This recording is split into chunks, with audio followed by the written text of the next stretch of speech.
बिस्मिल्लाहिर्रहमानिर्रहीम अस्सलाम वालेकुम। मैं हूं अदील हामिद।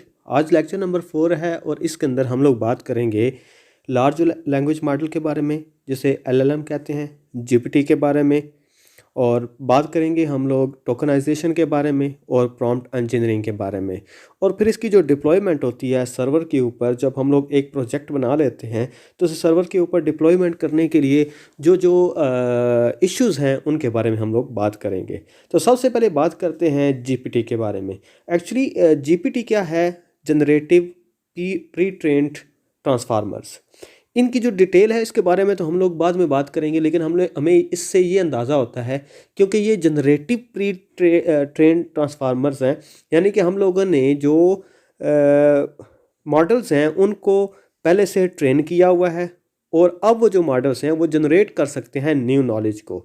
तो आप यहाँ तक अभी तक जो है वो इसके बारे में इतना ही जो है वो कंसर्न होंगे। उसके बाद हम लोग इसके ऊपर डिटेल के साथ बात करेंगे, क्योंकि इसकी बेस के ऊपर जैसे हम लोगों ने बात की कि ये जो जीपीटी है ये क्या कर सकते हैं, नया नॉलेज जनरेट कर सकते हैं। जैसा कि अगर हमारे पास कोई सेंटेंस हो, जिस तरह से हम कहते हैं द स्काई इज डैश। अब हमें अंदाज़ा है कि मोस्टली आप सबका जो आंसर होगा वो क्या होगा, ब्लू। तो अब क्या होता है, इसने नया नॉलेज जनरेट किया अपने पीछे वाले नॉलेज को देख के, पिछले वाले सेंटेंस जो है उसको देख के, कि पीछे वाला सेंटेंस क्या रहा था, द स्काई इज़, आगे प्रोबेबिलिटी, यानी क्योंकि हमने इसको सिखाया हुआ है इस मॉडल को कि अगर इस तरह का सेंटेंस आ जाए तो जिस वर्ड की प्रोबेबिलिटी सबसे ज़्यादा होगी वो वाला जो वर्ड है वो यहाँ पे फिट कर दो। तो इस तरह से करके जो नॉलेज है वो नया वो जनरेट कर सकते हैं जीपीटीज।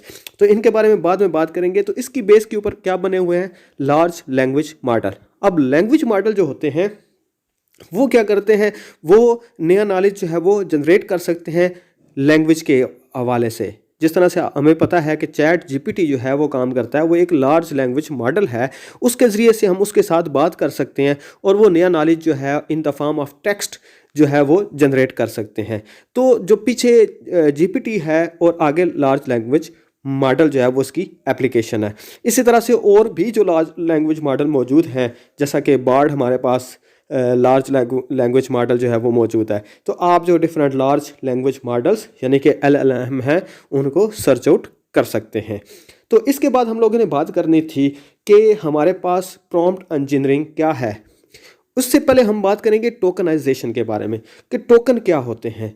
टोकन एक्चुअली जब हमारे पास एक जो सेंटेंस है वो डिफरेंट टोकन से मिलके बना हुआ होता है। टोकन से मुराद डिफरेंट वर्ड्स हैं। तो टोकन जो है वो जस्ट एक नया नाम दे दिया गया है वर्ड्स को इस आर्टिफिशियल इंटेलिजेंस या एलएलएम के अंदर या जीपीटी के अंदर, कि टोकन से मुराद होता है कि कोई एक वर्ड। तो यहाँ पे क्योंकि हर एक जो लैंग्वेज मॉडल होता है उसके पास एक ख़ास तादाद के अंदर ही टोकन के साथ डील करने की सलाहियत मौजूद होती है। मतलब अगर बात की जाए चैट जीपीटी, उसका जो 3.5 वर्जन है वो क्या कर सकता है, वो तकरीबन 4000 टोकन जो है वो एक वक्त में प्रोसेस करने की सलाहियत रखते हैं। टोकनाइजेशन से मुराद ये हुआ कि हम अपने सेंटेंस को डिफरेंट वर्ड्स के अंदर डिवाइड कर देते हैं।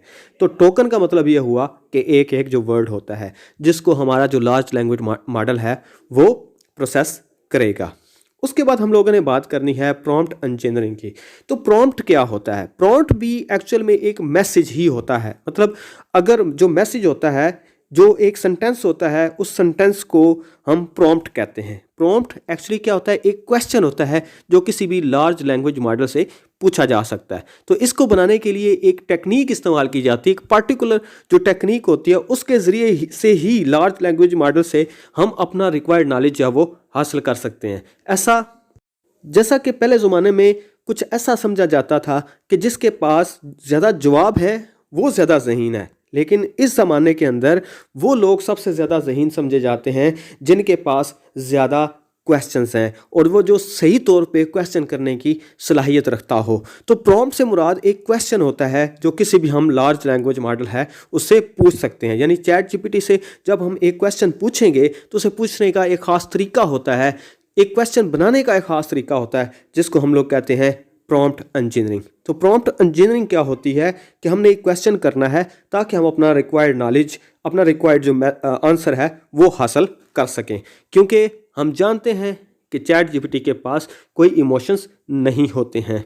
तो हम क्या करते हैं, किसी भी यहाँ पे आगे जो बात की गई वो थी एनाटॉमी ऑफ प्रॉम्प्ट इंजीनियरिंग, यानी कि प्रॉम्प्ट इंजीनियरिंग जब हम प्रॉम्प्ट लिखते हैं तो उसके कितने हिस्से होते हैं। आमतौर पर उसके सबसे पहला हिस्सा ये होता है कि आपने एक रोल जो है वो स्पेसिफाई कर देना है, बता देना है कि एक्ट लाइक अ लॉयर, यानी कि हम सबसे पहले जब एक प्रॉम्प्ट बनाएंगे, एक क्वेश्चन बनाएंगे, तो क्वेश्चन बनाने के लिए सबसे पहले हमने रोल डिफाइन करना है कि तुमने एज अ लॉयर के तौर पे हमें आंसर देने हैं या हमें बिजनेस कंसल्टेंट के तौर पे आंसर देने हैं। तो सबसे पहले हम लोग क्या करते हैं, स्पेसिफाई कर देते हैं उसका रोल। उसके बाद हम क्या करते हैं, वो टास्क हम उसको बताते हैं कि तुमने टास्क क्या परफॉर्म करना है, हमारा एक्चुअल में प्रॉब्लम है क्या। उसके बाद हम लोग उसे कहते हैं कि आउटपुट, तुमने किस तरह की आउटपुट हमें देनी है। फिर हम लोग डिफाइन करते हैं कि उसकी जो कंस्ट्रेंट्स हैं वो क्या होंगी, यानी कि कितनी कंस्ट्रेंट्स या लिमिटेशंस हैं जिनके अंदर रह के तुमने आउटपुट हमें देनी है। और फिर उसके बाद उसका जो फॉर्मेट है वो बयान कर दिया जाता है कि किस फॉर्मेट के अंदर, यानी टेबल के फॉर्मेट के अंदर या बुलेट्स के फॉर्मेट के अंदर आपने हमें आंसर करना है। तो ये सारे के सारे जो अज्जा होते हैं, इनके ऊपर मज़ीद जो बात है वो नेक्स्ट लेक्चर के ऊपर की जाएगी। तो इनके बारे में जो है वो आपको पता होना ज़रूरी है कि किस तरह से हम लोग प्रॉम्प्ट्स जो हैं वो जनरेट करेंगे। इसके बाद डिप्लॉयमेंट है। डिप्लॉयमेंट किसी ना किसी सर्वर के ऊपर होती है, क्लाउड के ऊपर जाके होती है।